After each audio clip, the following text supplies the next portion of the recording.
Hey guys, today I'm going to make some pork stir-fried rice. So let's get walking. I have a package of boneless pork sirloin chops here. These are $3.99 per pound. So this tray of pork chops was $11.29. So I just cut one of those up, so I'm going to use that for my meat.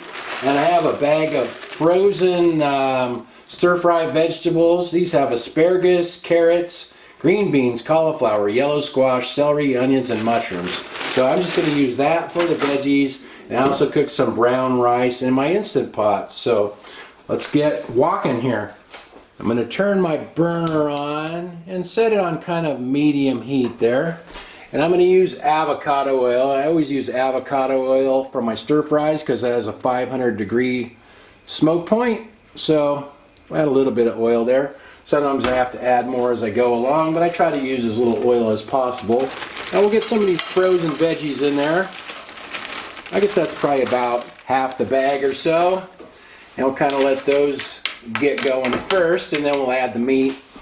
My veggies have been in there for a couple minutes. They start to kind of shrink down as they cook. Now I'm going to add the meat here and get that going.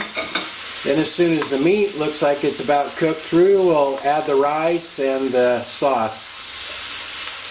My pork looks like it's pretty well cooked through there. Now I'm just going to turn the heat off. And I'm going to add my rice.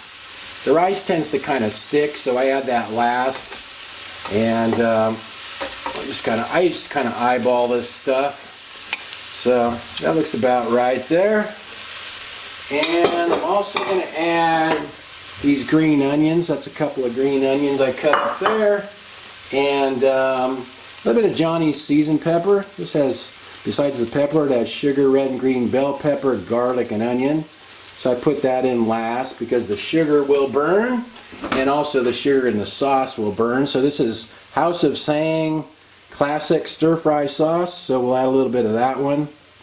Sometimes I just use soy sauce if I don't have any stir-fry sauce, and that works pretty good as well. Okay, that looks pretty good. Now I'm just going to get the lid on there and let that sit for a minute or two to kind of warm through, and then I'll stir it all up. This has been sitting for a couple minutes. Let's stir it all up, get it all mixed together. Looks good. Let me grab a plate and we'll try it out. I've been using this wok a lot. I like it because I can make my whole meal in one pan. It only took maybe 10 or 15 minutes to make. Put a little avocado on top there. I've been eating a lot of avocado. Anyway, let's try a bite here.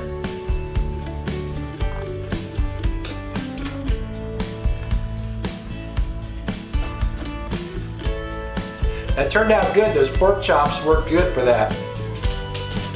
Annie's going nuts over here. Let me give her a little bowl of it. I'll put some vegetables in there with it too and see if she'll eat it. There you go, Annie.